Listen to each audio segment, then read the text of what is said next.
大家好，我是小林风味。今天我们一起来做北京久负盛名的小吃之一——烧麦。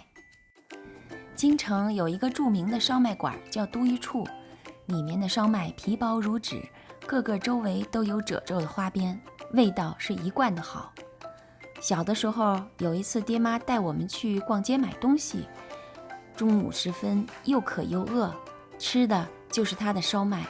那真是太香了，它的味道一直在我的心里。这是500克的面粉加开水和面，所以我用擀面杖和，省得烫手。烧麦可以有很多种馅儿，有3鲜的，有海参的。今天我们是做的糯米馅儿，所以我们先把糯米泡起来。现在我们把各种馅炒一炒吧。这是切碎的胡萝卜丁，把它炒一炒，只要断生炒熟就可以。这是3个鸡蛋，也把它炒熟切碎。这是猪肉馅儿，把它搁入盐、糖、酱油，一点点蚝油。如果你喜欢吃辣，稍微搁一点点红油辣子也可以。把它炒香之后，放到一边放凉备用。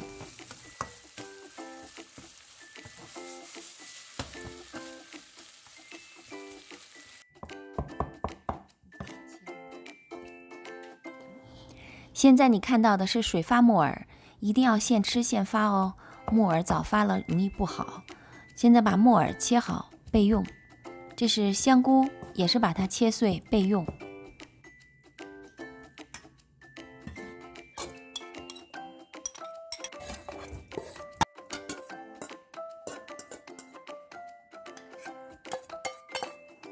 你已经看到我们正在把刚才备好的各种辅料放在一个盆子里，我们现在开始准备调馅儿了。刚才蒸好的糯米饭已经放凉了，我们也把它拌进盆子里，开始调馅儿。酱油、香油，这都是不能少的。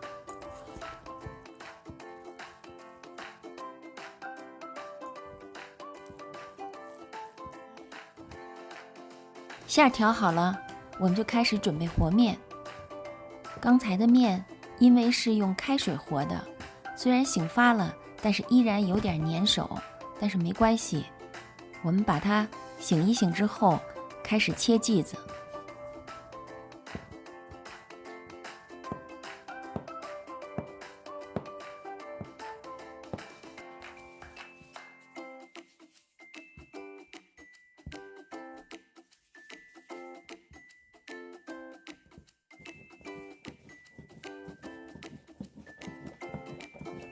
剂子切好之后，像擀饺子皮一样，先把它擀平，然后每一个皮上撒一点薄面，为的是不粘连。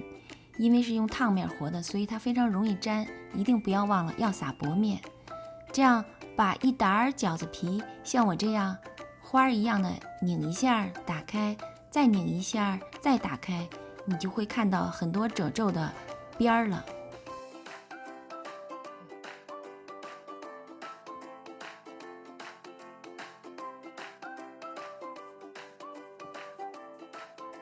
那么我们现在开始包，拿起一个，往里多多的填馅儿，只要不封口，往下压一压，看看像这样就可以了。有的人喜欢花大，那它装的馅儿就少；有的人喜欢花小，那它就可以装相对多一点的馅儿。只要上面不封口就 OK。因为食材都是熟的，所以上锅之后开火10分钟就可以了。看看。又香又糯，真好吃，都不用蘸调料。据说烧麦的起源来于包子，而且4季的馅料是很有讲究的。春取清酒为先，夏以羊肉西葫芦为优，秋则蟹肉馅儿是最应时，冬季多以3鲜当令。好了，这期的烧麦就给大家介绍到这里，我是小林风味。欢迎您订阅、点赞和分享我的视频，谢谢大家，下次再见。